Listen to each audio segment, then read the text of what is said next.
करून पैसे पॅड घ्यायला पैसे कुठून तरी आणा आणि पॅड घ्या म्हणलं तुम्ही.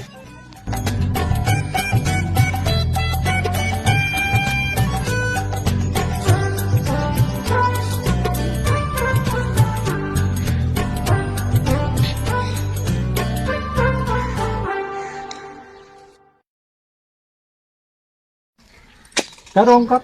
मला पॅड घ्यायचा होता पेड कशाला पेड पाहिजे आता? पेपराला. पेपरला पैसे नाहीत ना बाबा आपल्याकडे. तुम्ही काही पण करून मला पॅड घ्या. मागच्या परीक्षेला तुम्ही पॅड नव्हता घातला, आता या परीक्षेला घ्या तर तुम्ही काही पण करून घ्या. अरे वही बी घ्यायची खाली, वही पैसे नाही. होय बी सर खावलं देत ना मग मला पॅड आणायचं त्याच्याकडून पैसे घे. पैसे नाहीत ना दादा आपल्याकडे. मला लागत होतं पॅड. पैसे आले का मग आपण पॅड घेऊ. मला आत्ताच लागत होतं.